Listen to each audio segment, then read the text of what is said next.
Oke, karena siapapun pribadi yang ketika menyampaikan kebenaran tapi dia ada dalam tekanan atau dia ada dalam keterjebakan dalam ruang penghormatan yang berlebihan, maka dipastikan ketika dia menyampaikan kebenaran itu akan tumpul.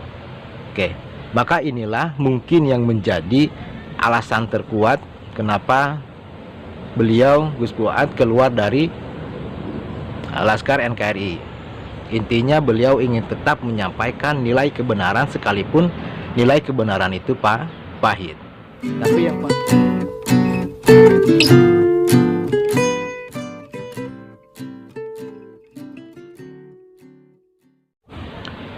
Oke,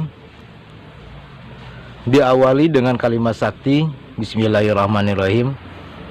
Kabar yang cukup mengejutkan ketika kita mendengar bahwa Kiai Gus Fuad keluar ya, atau bahasa yang lebih lembutnya itu pamit dari Laskar NKRI, yang dimana hal ini mau tidak mau harus kita akui itu sangat berpengaruh besar terhadap keanggotaan dari Laskar NKRI itu sendiri. Oke, ada 3 analisa yang menelatar belakangi kenapa beliau keluar dari Laskar NKRI.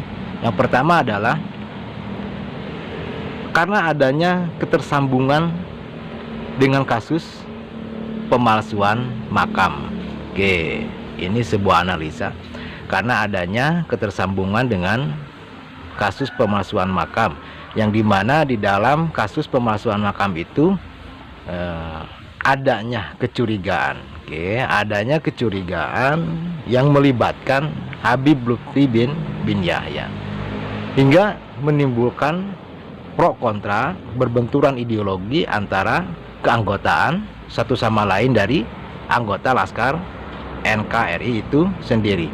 Dan saya meyakini bahwa beliau memutuskan untuk keluar itu tindakan yang cukup bijaksana dibanding harus bertengkar di dalam satu wadah dengan teman sendiri. Oke, itu alasan analisa yang pertama. Analisa yang keduanya adalah kenapa beliau pamit dari Laskar NKRI, karena kita melihatnya beliau tidak ingin terjebak, tidak ingin terjebak dalam ruang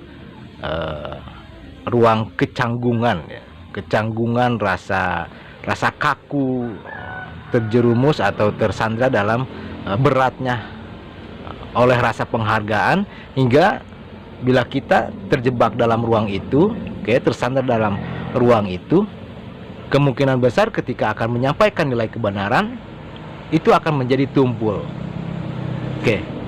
Ketika kita menyampaikan akan kebenaran tapi kita tersandra dalam ruang nilai penghargaan, dipastikan ketika kita menyampaikan kebenaran itu akan menjadi tumpul. Itu adalah analisa yang kedua. Dan ketiganya adalah keputusan beliau untuk tetap keluar dari Laskar NKRI itu karena pertama, secara tidak langsung kita bisa menafsirkan bahwa beliau tetap fokus pada menyampaikan nilai hak, ya, sekalipun memang terkadang kebenaran itu pahit. Karena siapapun pribadi yang ketika menyampaikan kebenaran tapi dia ada dalam tekanan atau dia ada dalam keterjebakan dalam ruang penghormatan yang berlebihan, maka dipastikan ketika dia menyampaikan kebenaran itu akan tumpul. Maka inilah mungkin yang menjadi alasan terkuat kenapa beliau Gus Fuad keluar dari Laskar NKRI. Intinya beliau ingin tetap menyampaikan nilai kebenaran sekalipun nilai kebenaran itu pahit. Tapi yang pasti untuk jiwa-jiwa yang muda, kita tetap harus bisa menjaga keseimbangan, keharmonisan, dinamika cara berpikir kita, agar kita tidak mencaci salah satu anggota dan anggota yang lainnya.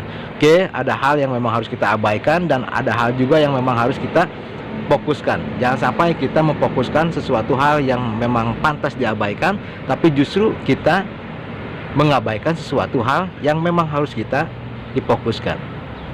Oke, semoga bisa menjadikan sebuah keterikatan kembali dalam wadah. Oke, dalam wadah perjuangan, entah apapun itu, yang pasti kita manut terhadap beliau. Oke, terima kasih dan semoga tetap beliau Gus Fuad ada dalam keberkahan, keselamatan, oke, kebahagiaan, dan tetap ada dalam maghfirah Allah Subhanahu wa Ta'ala. Amin. Terima kasih.